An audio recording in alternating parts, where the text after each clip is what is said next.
My wife and I, both mid-30s, have been happily married for 9 years. We don't have any kids and don't want kids. We had the what-if talk before getting married. She told me she would want to have an abortion if she ever got pregnant. Yesterday my wife told me she's 9 weeks pregnant. She's on the pill, but accidents happen. She said she wants to carry to term and give the baby up for adoption.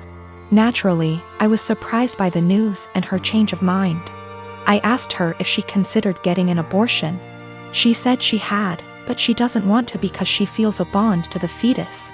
She told me she has been researching adoption and learned that the local adoption agencies only accept birth mothers who are okay with having an open adoption. I told her I wasn't really comfortable with this and asked her if she would have an abortion. She started crying and spent the night at her sister's place. She won't answer my phone calls. I'm uncomfortable with this for a few reasons. I was adopted at birth and my adoptive parents weren't the best. I know this isn't the case for everyone who was adopted, but I can't help but have a negative view about it. A few years ago I tried to find my biological parents to learn my medical history, but I couldn't. I was sore about it for a little while, but it doesn't bother me anymore. My wife is aware of these points. I just don't want to pass on my genes because they're essentially a mystery to me. I also don't like kids. My wife said she actually would prefer to keep the baby, but she knows I wouldn't want to. So she said having an open adoption sounded like a reasonable compromise. I understand why she thinks that, but I still don't want to have any biological children, regardless of how much / little I would be involved in raising him or her. My wife takes birth control for reasons other than contraception. If she ever wanted to stop taking it, I would support her 100%. I realize that I'm an idiot for not getting a vasectomy a long time ago though. It honestly never occurred to me until now. I think because my wife has always been on birth control and said she would have an abortion. I see now that it was irresponsible of me to not get one regardless.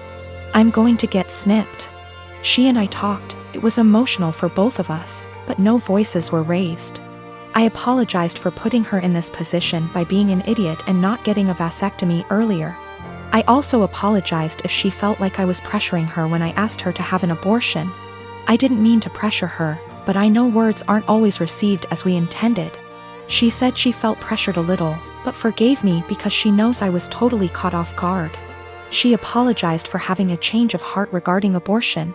She said she was really surprised by her own feelings and hopes I don't feel like she tricked me. I don't. We mutually agreed that it would be good to spend one more night apart to really think.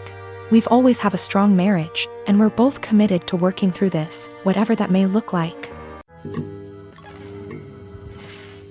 I don't have kids and I have no experience with babies or motherhood or children. I'm 18 and beyond being around them in group settings where at least one of the parents and a ton of other people are around. That's it. My brother's wife had a baby 17 days ago. I didn't go visit them yet, but my brother and sister-in-law sent me some pictures. My brother said our cousin Rachel was around a lot because my sister-in-law is having trouble breastfeeding and Rachel is a big believer in it and is helping her. I offered to help them if I needed it, and on Saturday they asked me to go to grocery store for them because no home delivery had an open spot. When I dropped the food off I was shocked at how bad my sister-in-law looked. She literally looked like the Walking Dead. Barely awake and not showered, and she was actually crying because she was so frustrated. It actually scared me how bad she looked. At first I didn't want to butt in, but it bothered me so much I went back to the store and got a can of baby formula. I figured it would give her a break and my niece could eat. It was even worse when I gave it to my sister-in-law because I said it was no big deal if my niece got formula. It wasn't a problem. My sister-in-law broke down and I was honestly scared because she was weeping. Like in the movies when someone dies, kind of weeping. No one told her it was okay not to breastfeed. She felt so guilty because of Rachel butting in and no one telling her formula was okay. I actually ripped my brother a new one because he sat back while my sister-in-law suffered. There was no way he didn't see how bad she looked. No offense, but she looked terrible. I got my sister-in-law to shower after my niece ate and fell asleep, and I changed the sheets on the bed and told my sister-in-law to sleep while my niece slept, and I said I would get more baby formula.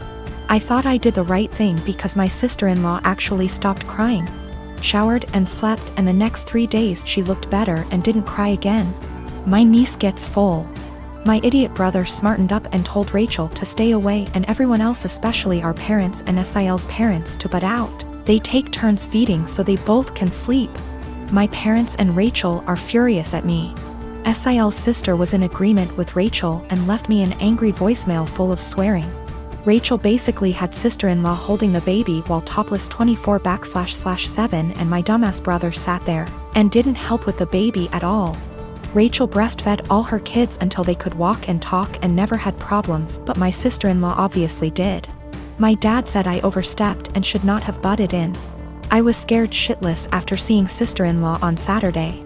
Since I'm not a mother or baby expert, I have no idea what it is like with a newborn. I'm second guessing now after feeling like I did the right thing because everyone is angry with me. My boyfriend of almost 3 years told me a series of white lies that to me seem more serious. Can't tell if I'm overreacting or if this is actually indicative of a bigger problem. My boyfriend and I have been dating for almost 3 years, living together for 2. We have a pretty good relationship, obviously with ups and downs, but we make it work and are happy.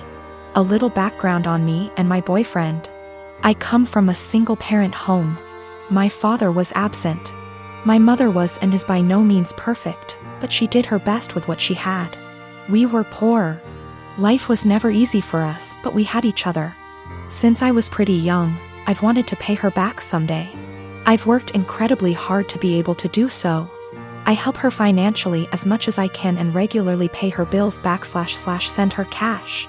I'm also her only living child now as my brother passed away 5 years ago, which basically left me to help her. I don't care, I love my mother, and the right thing to do is to help her when she needs it. But is stressful. This is relevant because my boyfriend described coming from a somewhat similar past, and it is something we have bonded over. Having the mutual experiences seemed to bring us closer. He told me he also helped his parents financially, and we would often vent to each other about the stress it brings. I am not one to confide in many people, so having someone who I felt like actually understood me was meaningful to me. So here is where the lies come in, and I need someone to either tell me I'm not crazy and this is horror, or that I am crazy and this isn't a huge deal. I'm fine with either. When we met, my boyfriend lived in a condo in a pretty swanky part of the city. I live in the US Northeast. He told me he owned that apartment / condo. I found this to be interesting / odd because he was 28 at the time, and I know this property is upwards of $650,000 on the low end, and he was in an entry-level job for only like 2 years, so the numbers just didn't really add up. Whatever, maybe he's good at saving.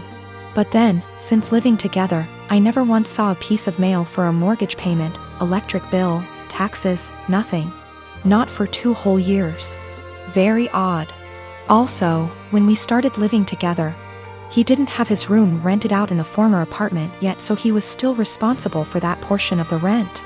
He would send a Venmo payment to his mother on the 1st of every month for his portion. I don't own property, but I can't think of a scenario where I would Venmo my mother to pay the mortgage on a property I supposedly own. Getting more odd. He would then go to his parents' house for an afternoon and come back really upset. Usually when I would ask why, it was because they were having financial problems and he needed to help them out. I totally understood this and supported him. He literally has cried on my shoulder about this many times. He tried to start a company years back and ended up getting into debt somehow. He told me this debt was $17,000 and that he paid it off. I'm confused because I met him only 2 to 3 years after the supposed debt accrued back / company dissolved, and it was already paid off.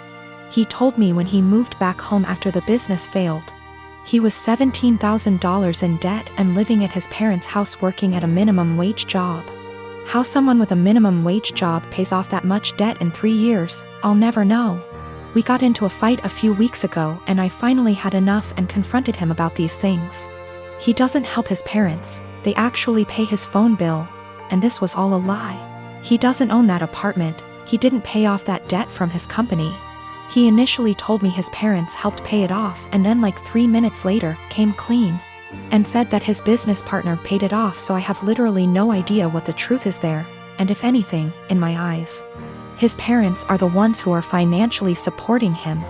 So now, I'm dating a 31 years old man who doesn't pay his own phone bill, was lying to me and / or completely fabricating aspects of his life for 3 years. And then when confronted about it, continued to make up lies and then came clean about them 5 minutes later. I'm obviously concerned that he could lie for this long, about fundamentally important things like our values, and so on. I sincerely thought I would marry this man. He seemed to understand me like no one else and to be a truly caring and genuine person. Now I'm having a hard time rationalizing actually planning a life around someone who would not only lie about their background and family etc. but also financial aspects. Aside from that, I now can't tell what is the truth and what is a lie. I've also noticed other things he has lied about, called him out on it, and he has denied it outright to my face. I see this as a form of gaslighting, as I know I'm not wrong, but he is trying to convince me otherwise. Am I overreacting? Is this a white lie that went haywire? Or is this actually a series of complete and utter bullshit used to manipulate me? And also, is it insane for me to actually consider a life with this man? I got my son a 7K motorcycle for his 18th birthday this past June. My son is obsessed with automobile and loves motorcycles. In his room he has plenty of models and posters of motorcycles of all types. His bio dad passed away when he was just 12, now I'm married to my current husband and he has kids of his own. My husband has always been against my son's interest in motorcycles. He thinks I'm encouraging him to be reckless, distracting him from school and by extension his future, and spoiling him and blowing away money by spending 7K on a motorcycle. This caused some tension between him and my son, so I told him to stop complaining about it. Around 2 weeks ago, my son's motorcycle went missing. We opened a police report but nothing came out of it. It just disappeared. My husband had a smirk on his face the entire time, just walking around saying, "I told you so. You just wasted your money." This was unbearable to hear, to be quite honest. My mother-in-law visited few days ago. She was talking about the other house my husband owns and mentioned seeing a motorcycle. One that's similar to the one that we lost in my husband's carriage while she was cleaning it. She goes to clean that house weekly even though it's empty. My husband plans on giving it to his kids as inheritance. I was puzzled. I asked if she was certain, but she showed me a photo she took of it which confirmed that it was indeed my son's motorcycle. I immediately rushed to call my husband and confront him about it. He admitted that he took and hid the motorcycle in his garage as a last resort after me and his stepson kept brushing him and his thoughts off about the 7K being spent on something unnecessary and that could cause issues. I blew up at him demanding he return it. He refused and told me he had been considering selling it and giving the money back to me so I could use it wisely this time. I told him I was serious and that I'd call the police. He literally said, "This is a family matter and cops can't do shit about it." I had enough. I called the cops soon as I ended the call with him. The motorcycle was found and returned. But my husband had to be taken in since there was an open file about the motorcycles going missing. He was let go eventually, but he was livid with me.